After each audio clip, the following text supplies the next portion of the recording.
মতো নিজেরা খায়া পেট পূজারি হয়, জনগণ পাক বা না পাক এটা দেখার বিষয় নাই, ঠিক কিনা? নবীর আদর্শ ছাড়া যারা যেখানেই যাবেন সেখানেই মারপিট খাবেন, ঠিক কিনা বলুন? আমরা নবীর আদর্শ মানতে চাই, আমরা রাসূল সাল্লাল্লাহু আলাইহি সাল্লামের সুন্নাত মানতে চাই, আমরা কোরআনের ধারাবাহিকতা জীবন চলতে চাই, আমরা কোরআনের ধারাবাহিকতা যদি জীবন চালাই, আল্লাহ এবং রাসূলকে সাক্ষী রেখে বলি, এই জমিনের ভিতরে আবারও ইসলামের কায়েম হবে, ঠিক কিনা বলুন? একটা নাস্তিক, একজন বেঈমান কি সরাসরি এই ময়দানে এসে বসতে পারবে? পারবে?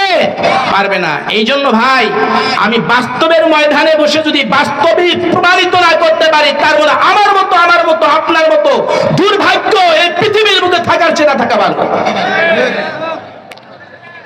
কারণ এই ময়দানটা হচ্ছে কোরআনের ময়দান, এই ময়দানটা কখনো নাচ গানের ময়দান না। আপনাদের এই মঞ্চের সভাপতি, এই মাহফিলের সভাপতি সাহেব বলেছেন, আসার পথেই দেখছেন কোন না কোন ময়দান থেকে, কোন না কোন মাঠ থেকে, কোন না কোন স্টেজ থেকে গানের আলোচনা হচ্ছে, ঠিক কিনা বলেন? গান গাওয়া হচ্ছে। এ নবীর উম্মতের দল, আল্লাহ রাব্বুল আলামিন আপনাকে আমাকে বলেন তো, এত সুন্দর একটা কিতাব বানিয়েলেন, আপনার উপরে কিতাবটা নাজিল করা হয়েছে, রাসূলের উপরে আপনাকে প্রমাণিত করার জন্য বলেছে, এ বান্দা, তোমরা যদি আমি আল্লাহর এই কিতাবকে অনুসরণ করো, আমার হাবিবকে তোমরা অনুসরণ করো, তোমাদের জন্য আমি রব্বুল আলামিন জান্নাত ওয়াজিব করে দিব। তাহলে জান্নাতের মালিক কে বলেন? জান্নাতের মালিক কে? চন্দা মুসলমান, জামালপুরের মুসলমান, জান্নাতের মালিক যদি আল্লাহ হয়, তাহলে এই ময়দানটায় আসার দরকার আছে না নাই? এই ময়দানটায় আসলে বাবা, ও আমার যুবক ভাই, ও চন্দা গ্রামের মুসলমান, আজকের ময়দানটায় তুমি যদি আসো, আজকের ময়দানটায় তুমি যদি বসো, আসলে বসলে হতে পারে জীবনের সমস্ত গুনাহ মাফ করে দিয়ে আল্লাহ রাব্বুল আলামিন আপনাকে আমাকে জান্নাতি মেহমান বানিয়ে দিতে পারে, ঠিক কিনা? তুমি জুদা কাম সেরে মাহবুব জুদা নাম, প্যারে মুহাম্মদ তামে রহতুল মোদেশান, হামসে রহতুল জামানা কে জামানা, প্যারে মুহাম্মদ তামে দুনিয়া ও মদিনা। এর চন্দা গ্রামের মুসলমান, এর জামালপুরের মুসলমান, আল্লাহর গোলাম, আল্লাহ রাব্বুল আলামিন আপনাকে আমাকে দুনিয়াতে পাঠাইছে আল্লাহর গোলামি দাসত্ব করার জন্য। গোলামি কোন ভাবে করব, দাসত্ব কিভাবে করব? বর্তমানে তো আমরা মাখলুকের গোলামি করার জন্য ব্যস্ত, কিন্তু আল্লাহর গোলামি কোথায় করব? এই চন্দা তিন গম্বুজে গেলে আল্লাহর গোলামি করা যাবে, জামালপুরের কাঁচা বাজারে গেলে আল্লাহর গোলামি করা যাবে না। আল্লাহর গোলামি করার জন্য নির্ধারিত একটা জায়গা দিয়েছে। আমরা যখন এই মসজিদে ঢুকি, ডান পা দিয়ে ঢুকি, তখন একটা দোয়া পড়ি, আল্লাহুম্মা ফতাহলি আবওয়াবা রাহমাতিক, হে আমার রব, হে আমার প্রভু, আমাদেরকে তুমি রহমত করো, আমাদের তুমি করুণা করো, ইহসান করো। এ নবীর উম্মতের দল, এর জামালপুরের মুসলমান, তাহলে রহমতের মালিক কে? এ জামালপুরের মুসলমান, রহমতের মালিক যদি আল্লাহ হয়, রহমতের মালিক আল্লাহ হলে আল্লাহর ঘরে ঢোকার সময় বলি, আল্লাহুম্মা ফতাহলি আবওয়াবা রাহমাতিক, হে আল্লাহ আমাকে রহমত করো, আমাদের করুণা করো, দয়া করো, ইহসান করো, আমাদের করুণার ভান্ডার খুলে দাও। করুণার ভান্ডার যদি খুলতে হয়, তাহলে মসজিদে ঢুকে আমরা করুণা ইহসান পাওয়া যাবে, আল্লাহর রহমত পাওয়া যাবে। আল্লাহর রহমতের, জামালপুরের মানুষের আল্লাহর রহমতের দরকার আছে না নাই? যদি থাকে রে মুসলমান আল্লাহর গোলাম, তাহলে মসজিদকে ফাঁকি দিয়ে তুমি যদি বড় অট্টালিকা করো, বড় টাকাওয়ালা, বড় গাড়িওয়ালা, কিন্তু বড় টাকাওয়ালা, বড় গাড়িওয়ালা ব্যাংক ব্যালেন্স চালাওরাও কিন্তু এই মসজিদের খাটিয়াতে শুইতে হবে। আপনি বলতে পারবেন না, হুজুর আমার নিজস্ব ভাবে এমন একটা ঘর তৈরি করব, সেই ঘরে যেন আমাকে রাখা হয়। বড় বড় বড় বড় রাজনীতিবিদগণ, আপনার মতো আমার মতো নির্জীবী একদম ফকিনি ব্যক্তিকেও কিন্তু 3.5 হাত কবরে রাখা হয়, ঠিক কিনা? ওই কবরের বাসিন্দার আমরা সবাই, জামালপুরের মুসলমান, কবরের বাসিন্দার যদি সবাই হয়, তাহলে কবরের বাসিন্দার হওয়ার আগে আপনার আমার এই ময়দানটায় আসার দরকার আছে না নাই? যদি থাকে রে বাবা, আবার যখন মসজিদ থেকে বের হই, মসজিদ থেকে বের হওয়ার সময় বলি আল্লাহুম্মা ইন্নী আসআলুকা মিন ফাদলিক। ফাদল শব্দের অর্থ রিজিক। এখানে হুজুর বসে আছে, ফাদল শব্দের অর্থ রিজিক। আমরা বলি হায় আল্লাহ, হে আমার প্রভু, হে আমার গড, হে আমার আল্লাহ, হে আমার ঈশ্বর, হে আমার গড, যাই কিছু না বুঝি না কেন আমরা বলি আল্লাহ আমাদের করো আমাদের তুমি রিজিক দাও, আমাদের তুমি রিজিক দাও। আল্লাহুম্মা ইন্নী আসআলুকা মিন ফাদলিক। ফাদল শব্দের অর্থ রিজিক। আমরা রিজিক চাই কার কাছে বলেন? রিজিকের মালিক যদি আল্লাহ হয়, মসজিদের কোনায় বসে সারাদিন জিকির করবা না না না। আল্লাহ রাব্বুল আলামিন সূরাতুল জুমার 10 নম্বর আয়াতে বলছে ফাইদা কুদিয়াতিস সালাতু ফান্তাশিরু ফিল আরদি ওয়াবতাগু মিন ফাদলিল্লাহ ওয়াযকুরুল্লাহা কাসীরান লাআল্লাকুম তুফলিহুন। যখন তোমাদের মসজিদে আজান হয়ে যায়, তোমরা মসজিদে গমন করো। আবার মসজিদে গমন করার পর তোমরা আমি আল্লাহর সিজদায় লুটে পড়ো, আমি আল্লাহর গোলামি করো, আমি আল্লাহর দাসত্ব করো। আমি আল্লাহর গোলামি ও দাসত্ব করলে, আমি আল্লাহর গোলামি দাসত্ব করার পরে তোমরা মসজিদে বসে থাকবা না, তোমরা মসজিদে বসে না থেকে জমিনে নেমে পড়ো। আমি আল্লাহ তোমাদের রিজিক দ্বারাই ভরপুর করে দিব। কিয়া মুহাম্মদ জুদা রহমান জুদা নাম, প্যারে মোহাম্মদ তামে রহতুল মোদেশান, হামসে রহতুল জুদা রহমান জুদা নাম, তুমি দুনিয়াও তুমি রহতুল মোদেশান। এরে জামালপুরের মুসলমান আল্লাহর গোলাম, তাহলে বলেন তো রিজিকের মালিক কে? রিজিকের মালিক যদি আল্লাহ হয়, আমাদের রিজিকের দরকার আছে না নাই? যদি থাকে তাহলে রিজিকের মালিক আল্লাহ, রহমতের মালিক আল্লাহ। রহমত চাইলাম মসজিদে ঢোকার সময় ডান পা আগে দিয়ে আল্লাহুম্মা ইফতাহলি আবওয়াবা রহমাতিক, আল্লাহ হে আমার রব আমাকে রহমত করো, করুণা করো। রহমতের পরে বের হওয়ার সময় বলি বাম পা আগে দিয়ে বলি আল্লাহুম্মা ইন্নী আসআলুকা মিন ফাদলিক। ফাদল শব্দের অর্থ রিজিক। হে আল্লাহ আমাকে তুমি রিজিক দাও। তাহলে রহমতও দরকার আছে, রিজিকেরও দরকার আছে। তাহলে রহমত এবং রিজিকের মালিক কে? কথা বলতে হবে, রহমত এবং রিজিকের মালিক কে? সবকিছুর মালিক যদি আল্লাহ হয়, তাহলে এই ময়দানটায় আনবেন কে? এ নবীর উম্মতের দল, এই ময়দানটায় আসো, এই ময়দানটায় বসো। জীবনের শেষ ময়দান যদি হয়ে থাকে, তাহলে আপনার আমার জীবনের শেষ ময়দান যদি হয়ে থাকে, এই ময়দানটায় আসো, এই ময়দানটায় বসো।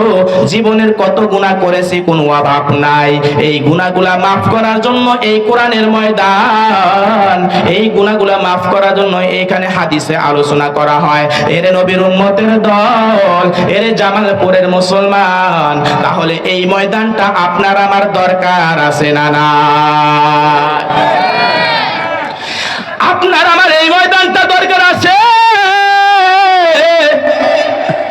এই ময়দান এত দামি ময়দান, এই ময়দানটা এত দামি ময়দান। দুনিয়ার সমস্ত ময়দানটাকে যদি এক পালা রাখা হয়, এই ময়দানটায় যদি এক পালা রাখা হয়, আগামীকাল কিন্তু এত সুন্দর সামিয়ানা থাকবে না, এত সুন্দর বসার ব্যবস্থাও থাকবে না, এত সুন্দর লাইটিং থাকবে না। পোস্টারিং করছে, লাইটিং করছে, আপনার আমার কানের ভিতরে গেছে কিনা?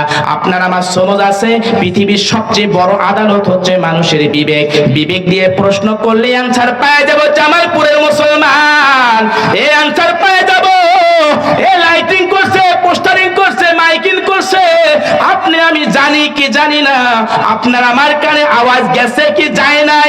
আল্লাহ কাল কিয়ামতের ময়দানে বলবে, জামালপুরের মুসলমান, তোমার সামনে লাইটিং করা হয়েছে, পোস্টারিং করা হয়েছে, মাইকিং করা হয়েছে, এত সুন্দর সামিয়ানের ব্যবস্থা করা হয়েছে, তুমি ওই ময়দানে না যাইয়া তুমি ওই চার হোস্টেলে বসে বসে তুমি রাতটা কাটাইয়া দিছো। তুমি ওই ময়দানে না যাইয়া তুমি বাসায় ঘুমের ন্যাপের নিচে তুমি রাতটা কাটাইয়া দিছো। তুমি ওই ময়দানে না যাইয়া তুমি রাস্তার দোপাশে বসে আড্ডা মারছো।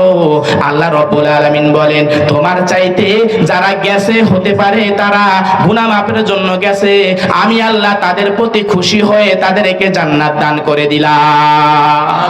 আর যারা আসে নাই, এ কপালপুরের মুসলমান আল্লাহর গোলাম, আল্লাহ তোমাকে তোমাকে সমঝ দিছে, বুদ্ধি দিছে, কত সুন্দর ব্রেন দিছে।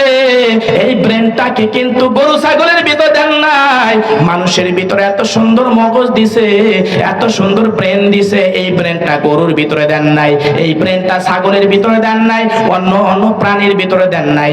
মানুষকে ভালো মন্দ বোঝার জন্য এত সুন্দর ব্রেন দিছে, এত সুন্দর মগজ দিছে। এই ব্রেনের বিচারও করবেন কে? যদি আল্লাহ করে তাহলে সে আল্লাহর সামনে আমাদের হাজিরা দিতে হবে কি হবে না? দুনিয়ার মামলা মুকদ্দমায় পড়লে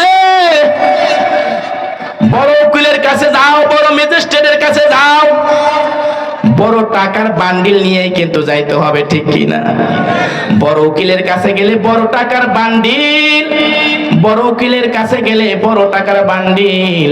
কিন্তু আল্লাহ বলছেন, এ আমার বান্দা, তোমরা যদি আমি আল্লাহর প্রশ্নই তোমরা যদি ঠকে যাও, তোমরা যদি ঠক হয়ে যাও, আমি আল্লাহর প্রশ্নই তোমাদের যদি ঠেকা হয়ে যায়, তাহলে তোমাদের কোনো টাকার বান্ডিল চলবে না, তোমাদের একমাত্র চলবে আমলের বান্ডিল।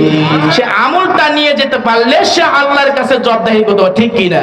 আর আমল যদি না নিয়ে যেতে পারি তাহলে আল্লাহর কাছে জবাবদিহি করা সম্ভব হবে?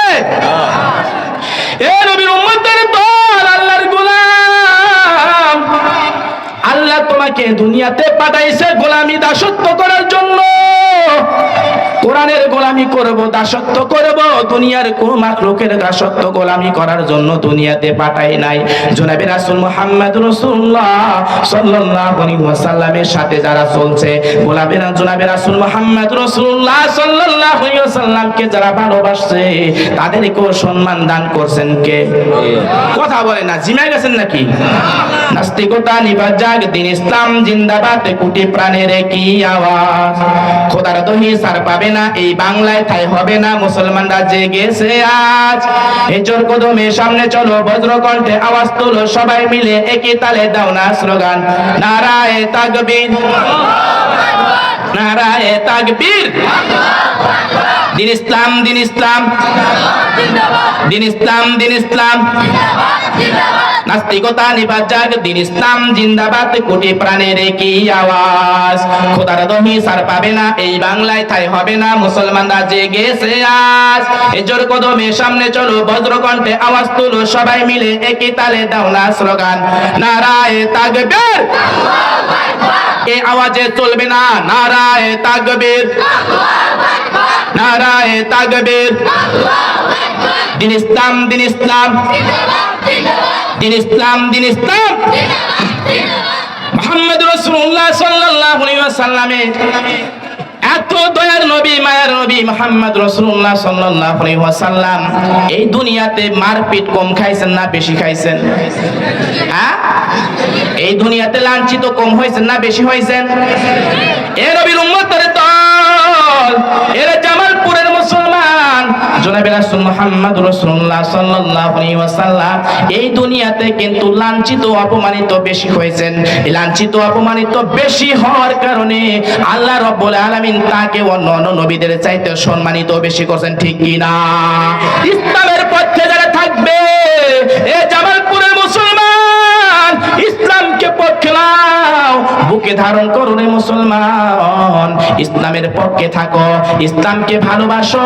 ইসলামের জন্য যদি তুমি বুকে তাজা রক্ত দিয়ে রঞ্জিত করতে পারো, আল্লাহ পাক তোমাকে আমাকে শহীদে মৃত্যু দান করে দিবেন। এ নবীর উম্মতের দল, এরে আল্লাহর গোলাম, হতে পারে আজকের ময়দানটা নফসের সাথে আপনি শহীদ হতে পারেন, নফসের সাথে আপনি জিত করেন, নফসের সাথে জিত করে যদি এই ময়দানটায় আসো, তাহলে আপনার আমাকে আল্লাহ পাক শহীদের কাতারে নাম লেখায়া দিবেন।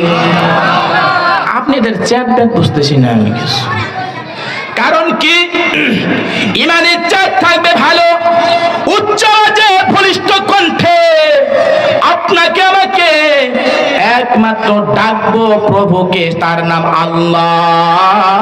এ নবীর উম্মতের দল, জামালপুরের মুসলমান, চিন্তা করো, আল্লাহ রাব্বুল আলামিন তোমাকে আমাকে আল্লাহর গোলামির জন্য দুনিয়াতে যদি পাঠায় থাকে, মুহাম্মদ সাল্লাল্লাহু আলাইহি ওয়াসাল্লামকে, মুহাম্মদ রাসূলুল্লাহ সাল্লাল্লাহু আলাইহি ওয়াসাল্লাম মক্কায় অবস্থান করেন, জনাবে রাসূলুল্লাহ সাল্লাল্লাহু আলাইহি সাল্লাম মক্কায় অবস্থান করেন, কিন্তু কোন মানুষের তারা 3টা বেজে গেছে। মুহাম্মদ রাসূলুল্লাহ সাল্লাল্লাহু আলাইহি ওয়াসাল্লাম থাকলে আমাদের প্র্যাকটিস থাকবে না, আমাদের গদিও থাকবে না, আমাদের চেয়ারও থাকবে না। বলেন তো প্র্যাকটিস গদি চেয়ার রাখার মালিক কে? প্র্যাকটিস এবং গদি চেয়ার রাখার মালিক কে? জামালপুরের মুসলমান শুনিয়া লও বাবা, জনাবে রাসূল মুহাম্মদ রাসূলুল্লাহ সাল্লাল্লাহু আলাইহি ওয়াসাল্লাম মক্কায় অবস্থান করেন, কিন্তু আবু জেহেল উতবা সাহেবার মেজাজ গরম। কারণ মুহাম্মদ যদি থাকে তাহলে আমার প্র্যাকটিস থাকবে না, আমার গদিও থাকবে না। মুহাম্মদকে কিভাবে এই জায়গা থেকে তাড়ানো যায় সেই সম্পর্কে তারা বিভিন্ন ষড়যন্ত্র করলো, কিন্তু রাখে আল্লাহ মারে কে? মুহাম্মদ রাসূলুল্লাহ সাল্লাল্লাহু আলাইহি ওয়াসাল্লাম জনাবে রাসূল মুহাম্মদ রাসূলুল্লাহ সাল্লাল্লাহু আলাইহি ওয়াসাল্লামের সাথে সম্পর্ক আরশে আজিমের সাথে। এই জন্য মুহাম্মদ রাসূলুল্লাহ সাল্লাল্লাহু আলাইহি ওয়াসাল্লামকে দুনিয়ার সমস্ত নাস্তিক বেঈমানরা এক পক্ষে কথা বলে, মুহাম্মদ তার ঈমানি জোশের কারণে এক পক্ষে কথা বলে।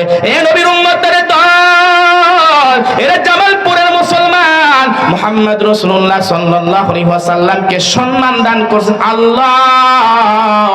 মুহাম্মদ সাল্লাল্লাহু আলাইহি ওয়াসাল্লাম অবস্থান করতেছেন, আবু জাহেল উতবা সাহেব কয় মুহাম্মদ যদি থাকে তাহলে আমাদের গদিও থাকবে না, প্র্যাকটিস থাকবে না, লো হয়ে যাবে, আমরা মুহাম্মদকে তাড়াইয়া দিব। কিন্তু মুহাম্মদ রাসূলুল্লাহ সাল্লাল্লাহু আলাইহি ওয়াসাল্লাম বললেন, এ আবু জাহেল উতবা সাহেব তোমরা শুনিয়া লও, তোমারও জন্মভূমি আমারও জন্মভূমি, তোমরা মক্কায় অবস্থান করো, আমিও মক্কায় অবস্থান করি, তোমাদের চাইতে কিন্তু আমিও কম না। আমার বংশ কুরাইশ বংশ, আমার বংশের চাইতে তোমরা কিন্তু বড় বংশ না। মুহাম্মদ রাসূলুল্লাহ সাল্লাল্লাহু আলাইহি ওয়াসাল্লামকে বিভিন্ন ষড়যন্ত্র করলেন, কিন্তু ষড়যন্ত্রের ভিতরে মুহাম্মদ রাসূলুল্লাহ সাল্লাল্লাহু আলাইহি ওয়াসাল্লামকে নাস্তিক বেঈমানরাও কিন্তু চুপে চুপে ভালোবাসে। দুইজন ব্যক্তি ছিলেন, একজন ছিল স্বামী আর একজন ছিল স্ত্রী। মা বোনেরা আছে কি? মা বোনের মন করা হয়েছে? জনাবে রাসূল মুহাম্মদ রাসূলুল্লাহ সাল্লাল্লাহু আলাইহি ওয়াসাল্লামকে ভালোবাসেন। মুহাম্মদ রাসূলুল্লাহ সাল্লাল্লাহু আলাইহি ওয়াসাল্লামকে দুইজন ইহুদি এখনো ইসলাম গ্রহণ করেন নাই, আবু মাবাদ এবং উম্মে মাবাদ, দুইজনের স্বামী এবং স্ত্রী। আবু জেহেলের ষড়যন্ত্র দেখতেছে, দুইজনেই দেখতেছে, কিন্তু মুহাম্মদ রাসূলুল্লাহ সাল্লাল্লাহু আলাইহি ওয়াসাল্লামকে চুপে চুপে ভালোবাসেন। প্রকাশ্যে যদি ভালোবাসেন তাহলে হতে পারে আবু জেহেল উতবা সাহেবা আবু মাবাদ এবং উম্মে মাবাদ দুইজনকে মেরে ফেলতে পারে, কারণ আমাদের ধর্মের কালি দিবা না, আমাদের ধর্মে কলঙ্কিত হবে। বলেন তো মুহাম্মদ রাসূলুল্লাহ সাল্লাল্লাহু আলাইহি ওয়াসাল্লামের সাথে যদি আল্লাহ থাকে, পৃথিবীর কোনো মানুষ বাধাও দিতে পারে না, ঠিক কি না? এ নবীর উম্মতের দল, এরা জামালপুরের মুসলমান। জনাবে রাসূল মুহাম্মদ রাসূলুল্লাহ সাল্লাল্লাহু আলাইহি ওয়াসাল্লাম একদিন সকালে বেলা ভোরবেলা আবু বকরকে ডাকে, আবু বকর রে, মনে হয় আমার এই মক্কাতে থাকা হবে না, মক্কা থেকে চলে যেতে হবে। জনাবে রাসূল মুহাম্মদ রাসূলুল্লাহ সাল্লাল্লাহু আলাইহি ওয়াসাল্লাম আবু বকরকে ডাক দিলেন। আবু বকর দু চোখের পানি ছেড়ে কান্না করে বলে, ইয়া রাসূলুল্লাহ, ইয়া হাবিবাল্লাহ, আপনার কি হয়েছে একটু জানতে চাই। জনাবে রাসূল মুহাম্মদ রাসূলুল্লাহ সাল্লাল্লাহু আলাইহি ওয়াসাল্লাম দু চোখের পানি ছেড়ে কান্না করে বলে, আপনি আবু বকর আমাকে লাঞ্ছিত অপমানিত করার জন্য বিভিন্ন ষড়যন্ত্র করতেছে, আমি এই মক্কাতে থাকবো না, দেখি আমরা মদিনায় চলে যাব। বলেন তো মক্কার অজন্মভূমি তার, কিন্তু জন্মভূমি ছাড়তে কিন্তু মায়া মোহাব্বত কম না বেশি? আমাকে যদি বলা হয় হুজুর আপনার বাড়ি রংপুরে, আপনি জামালপুরে বসবাস করেন, আপনাকে যা প্রয়োজন আছে সবকিছু দেওয়া হবে, কিন্তু তারপরেও দিন শেষে কিন্তু আমার রংপুরের কথা মনে পড়বে কি পড়বে না? এর জামালপুরের মুসলমান আল্লাহর গোলাম জনাবে রাসূল মুহাম্মদ রাসূলুল্লাহ সাল্লাল্লাহু আলাইহি ওয়াসাল্লামের মন চায় না, দিল চায় না, প্রাণ চায় না যে মক্কা ছেড়ে মদিনায় চলে যাব, কিন্তু বিভিন্ন ষড়যন্ত্রের কারণে, বিভিন্ন কুমন্ত্রণার কারণে মুহাম্মদ রাসূলুল্লাহ সাল্লাল্লাহু আলাইহি ওয়াসাল্লাম যাইতে বাধ্য। এমত অবস্থায় শুনছে আবু মাবাদ এবং উম্মে মাবাদ দুইজন শুনছে আবু মাবাদ এবং উম্মে মাবাদ শুনলেন মুহাম্মদ মক্কায় থাকবে না, মুহাম্মদ তো চলে যাবে। এই কথা শোনার সাথে সাথে আবু মাবাদ এবং উম্মে মাবাদ দুইজনে আগেই চলে গেছে, 6 মাস আগে অবস্থান করতেছে মরু প্রান্তে। এবার এরা জামালপুরের মুসলমান, আবু মাবাদ উম্মে মাবাদ মরু প্রান্তে গেছে। মরু প্রান্তে যে তারা সেখানে অবস্থান করতেছে।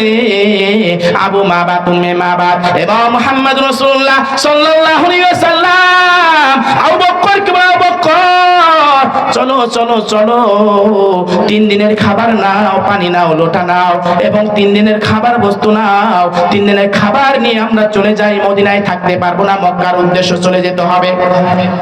জনাবে রাসূল মুহাম্মদ রাসূলুল্লাহ সাল্লাল্লাহু আলাইহি ওয়াসাল্লাম মক্কার উদ্দেশ্যে মক্কা থেকে মদিনার উদ্দেশ্যে চলে যাবে। ওই দূর প্রান্তে যা 3 দিন খাবার পানি নিয়ে গেছে, হাঁটতে হাঁটতে ক্লান্ত। এখন তো মনে করেন এই দেশ থেকে অন্য দেশে, মালয়েশিয়া, দুবাই, আমেরিকা, সিঙ্গাপুর, যে কোনো রাষ্ট্রে যাইতে কোনো সময় লাগে না, 2-4-5 ঘন্টা। কিন্তু ওই সময় অনেক হাঁটা ছাড়া কোনো গতি ছিল না, কোনো ওয়ে ছিল না, কোনো প্রযুক্তি ছিল না।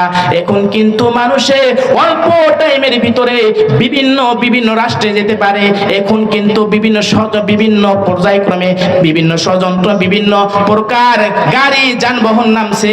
ওই সময় এত যানবাহন ছিলেন না। জনাবে রাসূল মুহাম্মদ রাসূলুল্লাহ সাল্লাল্লাহু আলাইহি ওয়াসাল্লাম 3 দিন যাবত অবস্থান করতেছেন, মরু প্রান্তে হাঁটেন। এবার আবু বকরকে ডাক দিয়ে বলে, আবু বকর রে, 3 দিনের খাবার শেষ, 4th দিন 5ম দিন হয়ে গেল, আমি মুহাম্মদ কিছু খাই না, আমি মুহাম্মদ কিছু খাই না, ক্লান্ত হয়ে গেছি, নার্ভাস হয়ে গেছি।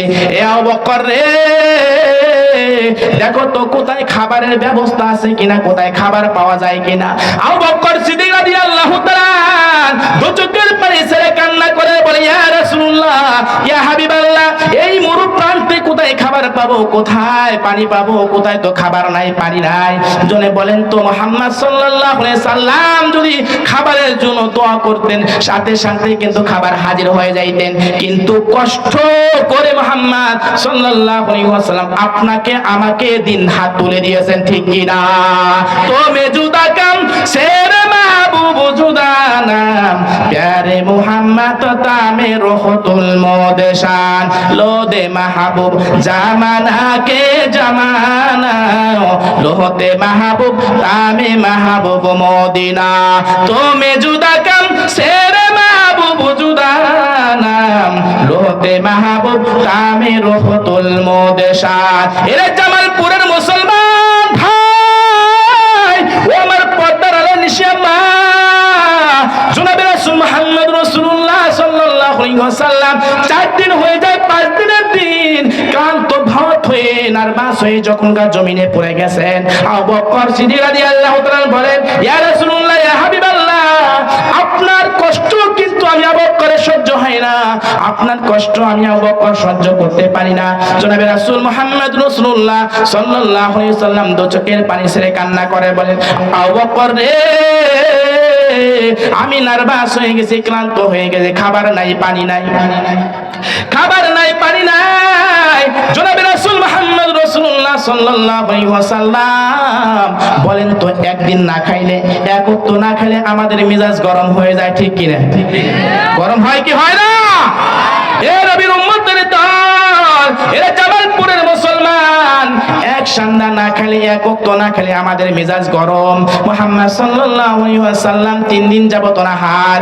এবার আবু বকর কে বলে, আবু বকর রে, দেখো তো কোথায় বসার জায়গা আছে কিনা, কোথায় বিশ্রাম নিতে পারবো কিনা, কোথায় খাবার পাবো কিনা।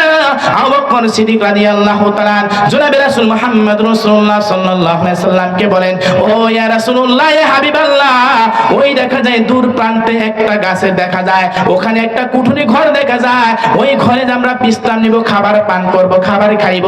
জনাবে রাসূল মুহাম্মদ রাসূলুল্লাহ সাল্লাল্লাহু আলাইহি ওয়াসাল্লাম খুশিতে আত্মহারা হয়ে আবু বকরকে ডাকা, আবু বকর যাও যাও যাও, জলদি করে যাও, সেখানে যাই আমরা বিশ্রাম নিব।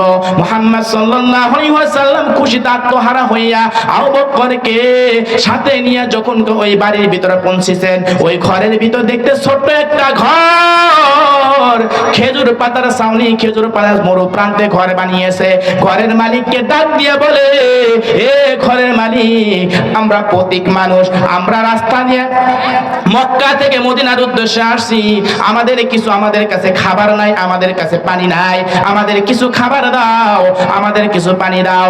এবার ওই বাড়ির মালিক উম্মে মাবাদ সেখান থেকে আওয়াজ দিয়ে বলে, ও ভাই প্রতীক ভাই, তোমরা 3 দিন যাবত অনাহার, আমরাও এই বাড়ি থেকে 3 দিন যাবত কোনো খাবার নাই। কষ্টের ভিতরে কষ্টের আলোচনা। এ নবীর উম্মতের দল, এ জামালপুরবাসী, মুহাম্মদ সাল্লাল্লাহু আলাইহি ওয়াসাল্লাম সেখানে যায় যখন সালাম গ্রহণ করেছেন, উম্মে মাবাদ ঘরের পর্দার আড়াল থেকে বলে, তোমরা প্রতীক ভাই, আমার স্বামী দূর প্রান্তে গেছে ছাগল চড়াইতে। ছাগল তো বোঝেন না, বকরি বোঝেন, কিতাবের ভাষায় বলা হয় বকরি, আমরা ছাগল বলি, বকরিও বলি। জনাবে রাসূল মুহাম্মদ রাসূলুল্লাহ সাল্লাল্লাহু আলাইহি সাল্লামকে উম্মে মাবাদ বলে, ও প্রতীক ভাই, মুহাম্মদ সাল্লাল্লাহু আলাইহি সাল্লামকে কিন্তু উম্মে মাবাদ জীবনেও দেখেন নাই, যিনি ইনি মুহাম্মদ, ইনি আবু বকর প্রতীক হিসাবে পরিচয় দিয়েছে। জনাবে রাসূল মুহাম্মদ রাসূলুল্লাহ সাল্লাল্লাহু আলাইহি ওয়াসাল্লাম প্রতীক হিসাবে পরিচয় দিয়েছে। আর আমাদের বর্তমান যুগের নেতারা চামচিয়া কইরা ফারা হারে না, এর নেতাও হয় নাই, এলাকার ভিতরে কোনো ওঠের বা অনেক ওঠের কোনো নেতৃত্ব পায় নাই, তারপরেও তার দাপটে কিন্তু এলাকার লোক বসবাস করতে পারে না, ঠিক কিনা? এ নবীর উম্মতের দল, এরা জামালপুরবাসী,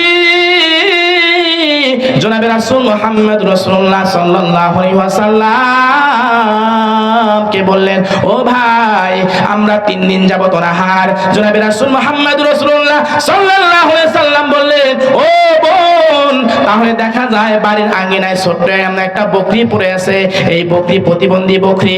ও বোন, তুমি অনুমতি দাও। আবু বকরকে বলে, আবু বকর, যাও যাও যাও, ওই বোনকে ও বোনের কাছে বকরির অনুমতি নিয়ে আসো। অনুমতি দেয় না। আবু বকর সিদ্দিক রাদিয়াল্লাহু তাআলা ওই উম্মে মাবাদকে বলে, ও বোন, বাড়ির ভিতরে যে প্রতিবন্ধী ছাগলটা পড়ে আছে, বকরি পড়ে আছে, সেই বকরির অনুমতি দাও, আমরা দুধ দোহায়া দুধ পান করব। বলেন তো, ক্ষুধার তরুণা, ক্ষুধার সহ্য হয় না। জনাবে রাসূল মুহাম্মদ রাসূলুল্লাহ সাল্লাল্লাহু আলাইহি ওয়াসাল্লাম যখন আবু বকরকে কথা বলছেন, আবু বকর সিদ্দিক রাদিয়াল্লাহু তাআলা বোনের কাছে বলে, ও বোন, অনুমতি দাও, অনুমতি দাও। এবার 3 দিন যাবত অনাহার। উম্মে মাবাদ মেজাজ গরম, বলতেছে, তোমার কোনো হুঁশ নাই, তোমার কোনো জ্ঞান নাই। প্রতিবন্ধী ছাগল হাঁটতে পারে না, চলতে পারে না, প্রতিবন্ধী বলেই আমার স্বামী মরুপ্রান্তে ভালো বকরিগুলো চড়াইতে গেছে, আর প্রতিবন্ধী বোন কি বলে, আমার স্বামী এই বকরিটা বাড়ির ভিতর রেখে গেছে, এটা হাঁটতে পারে না, চলতে পারে না, কোনো দুধও হয় না। তোমাদের কোনো হুঁশ নাই, তোমাদের কোনো জ্ঞান নাই, এই বকরির কখনো দুধ হবে না। জনাবে রাসূল মুহাম্মদ রাসূলুল্লাহ সাল্লাল্লাহু আলাইহি ওয়াসাল্লামের কাছে আবু বকর এসে বলে, ইয়া রাসূলুল্লাহ, ইয়া হাবিবাল্লাহ, ওই বোন বলল, এটা তো প্রতিবন্ধী বকরি, হাঁটতে পারে না, চলতে পারে না, এটার কোনো দুধ হবে না। রাসূল সাল্লাল্লাহু আলাইহি ওয়াসাল্লাম আবু বকরকে বললেন, আবু বকর, ওই বোনের কাছে তুমি অনুমতি নিয়ে আসো। অনুমতি নিয়ে যখন জনাবে রাসূল মুহাম্মদ রাসূলুল্লাহ সাল্লাল্লাহু আলাইহি ওয়াসাল্লাম রাসূল সাল্লাল্লাহু আলাইহি ওয়াসাল্লামের কাছে আবু বকর এসে বললেন, ইয়া রাসূলুল্লাহ, ইয়া হাবিবাল্লাহ, প্রতিবন্ধী ছাগল চলতে পারে না, বসতে পারে না, উঠতে পারে না। হ্যাঁ, এই বকরির অনুমতি দিছে, কিন্তু সে বকরি কিন্তু চলতে পারে না, উঠতে পারে না। এবার রাসূল সাল্লাল্লাহু আলাইহি ওয়াসাল্লাম আবু বকরকে ডাকতে বলে, আবু বকর রে, যাও যাও যাও, অনুমতি পাইছো, এবার ওই বোনের কাছে একটা লোটা নিয়ে আসো। এবার বোনের কাজা বলতে উম্মে মাবাদের কাজা বলেন, ও আমার বোন, অনুমতি দিছো, এবার একটা লোটা দাও, বাসন দাও, খোরা দাও, যেটাই বুঝি না কেন, একটা খোরা দাও কিংবা লোটা দাও। ও বোন, এবার মেজাজ আরো গরম না বেশি? বলেন, গরম না বেশি? বেশি হয়েছে। উম্মে মাবাদ বলতেছে, তোমাদের কোনো হুঁশ নাই, তোমাদের কোনো জ্ঞান নাই, মনে হয় তোমাদের কোনো জ্ঞান নাই, আসলেও তো জ্ঞান নাই। 3 দিন যাবত অনাহার, ক্ষুধার তাড়নায় কি খাবে? জনাবে রাসূল মুহাম্মদ রাসূলুল্লাহ সাল্লাল্লাহু আলাইহি ওয়াসাল্লাম আবু বকরকে বলে, আবু বকর তুমি অনুমতি নিয়ে আসো, দুধ দহন করার দায়িত্ব আমি রাসূলের। সুবহানাল্লাহ বলেন। জামালপুরের মুসলমান জনাবে রাসূল মুহাম্মদ রাসূলুল্লাহ সাল্লাল্লাহু আলাইহি ওয়াসাল্লাম আবু বকরকে পাঠাইছেন। আবু বকর বোনের কাছে ধমক খাইছে। এবার আসার পরে রাসূল সাল্লাল্লাহু আলাইহি সাল্লামের কাছে বলেন, ইয়া রাসূলুল্লাহ, ইয়া হাবিবাল্লাহ, প্রতিবন্ধী ছাগল উঠতে পারে না, চলতে পারে না, বসতে পারে না, ওই বোন তো খোরা দিল না। এবার রাসূল সাল্লাল্লাহু আলাইহি সাল্লাম আবু বকরকে বলে, আবু বকর রে, যাও যাও যাও, তুমি যাও, আবার তুমি অনুমতি নিয়ে আসো। এবার আবু বকর সিদ্দিক রাদিয়াল্লাহু তাআলা যখন অনুমতির জন্য গেছেন, এবার উম্মে মাবাদ ধমক দেয়া বলে, তোমার কি হুঁশ নাই, তোমার কি জ্ঞান নাই? এই বকরি তো চলতে পারে না, বসতে পারে না, উঠতে পারে না, প্রতিবন্ধী বলে আমার স্বামী রেখে গিয়েছে, মরু প্রান্তে ভালো ছাগলগুলা চড়াইতে গেছে, বিকাল বেলা আসবে আমার স্বামী, তখন পানি নিয়ে আসবে, খাবারও নিয়ে আসবে, সেই পানি খাবো, খাবার খাবো। এবার আবু বকর বারবার যাওয়ার কারণে উম্মে মাবাদ এবার অনুমতি দিছে, একটা পাত্র, ছোট একটা পাত্র দিছে, ছোট একটা পাত্র দিছে।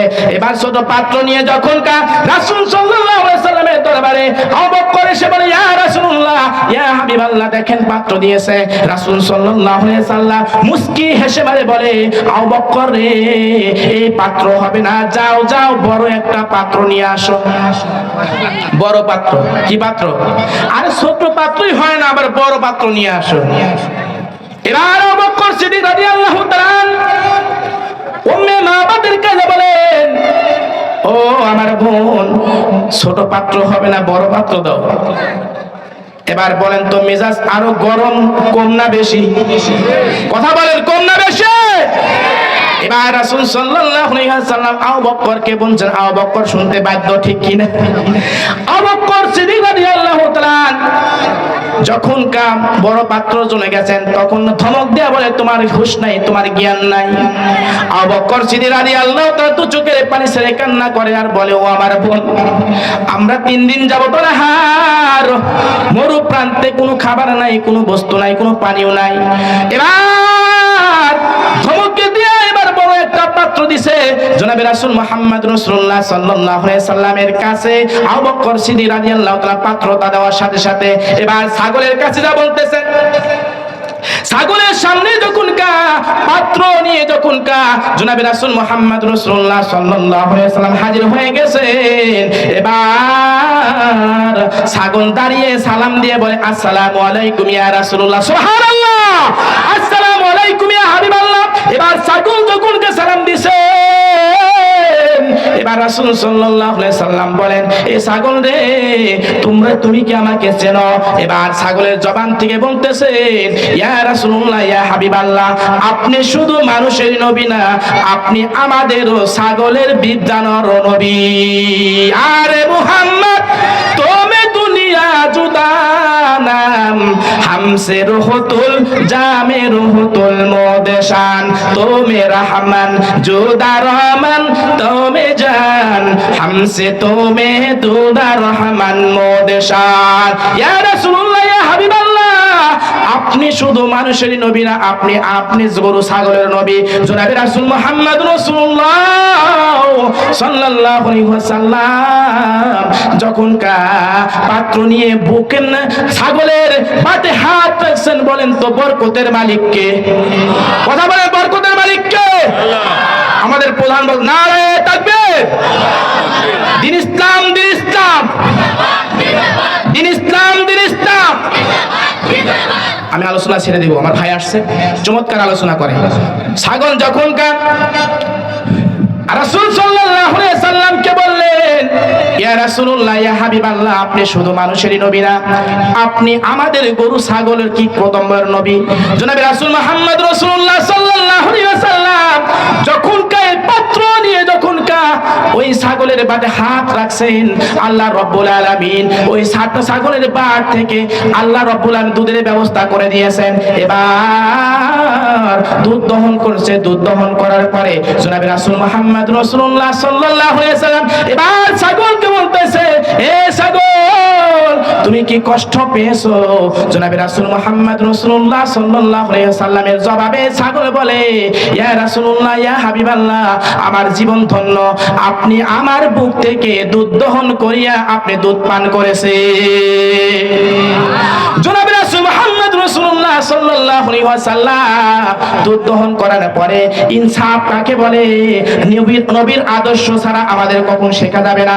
এই জনাবে রাসূল মুহাম্মদ রাসূলুল্লাহ সাল্লাল্লাহু আলাইহি ওয়াসাল্লামের বংশধর, এরা জামালপুরবাসী, নবীর আদর্শ ছাড়া আমাদের কখনো চলা যাবে না। যেখানে চলতে যাবেন নবীর আদর্শ ছাড়া, সেখানেই কিন্তু মারপিট খাবেন নাস্তিক বেঈমানদের কালচারে নিয়ে, ঠিক কিনা? জনাবে রাসূল মুহাম্মদ রাসূলুল্লাহ সাল্লাল্লাহু আলাইহি ওয়াসাল্লাম কিরকম ইনসাফদার। এবার জনাবে রাসূল মুহাম্মদ রাসূলুল্লাহ সাল্লাল্লাহু আলাইহি ওয়াসাল্লাম এবার আবু বকরকে বলে, আবু বকর যাও যাও যাও, বাড়ির মালিককে নিয়ে আসো, উম্মে মাবাদকে নিয়ে আসো, তার তো নিজেরা খায় পেট পূজারি হয়, জনগণ পাক বা নাক পাক এটা দেখার বিষয় নাই, ঠিক কিনা? নবীর আদর্শ ছাড়া যারা যেখানেই যাবেন সেখানেই মারপিট খাবে, ঠিক কিনা বলুন? আমরা নবীর আদর্শ মানতে চাই, আমরা রাসূল সাল্লাল্লাহু আলাইহি সাল্লামের সুন্নাত মানতে চাই, আমরা কোরআনের ধারাবাহিকতা জীবন চলতে চাই, আমরা কোরআনের ধারাবাহিকতা যদি জীবন চালাই, আল্লাহ এবং রাসূলকে সাক্ষী রেখে বলি, এই জমিনের ভিতরে আবারও ইসলামের কায়েম হবে, ঠিক কিনা বলুন? আল্লাহ রাব্বুল আলামিন সবাইকে যেন কথাগুলা বোঝা এবং মানার তৌফিক সবাই, আমিন। ওয়া আখিরু দাওয়ানা আলহামদুলিল্লাহি রাব্বিল আলামিন।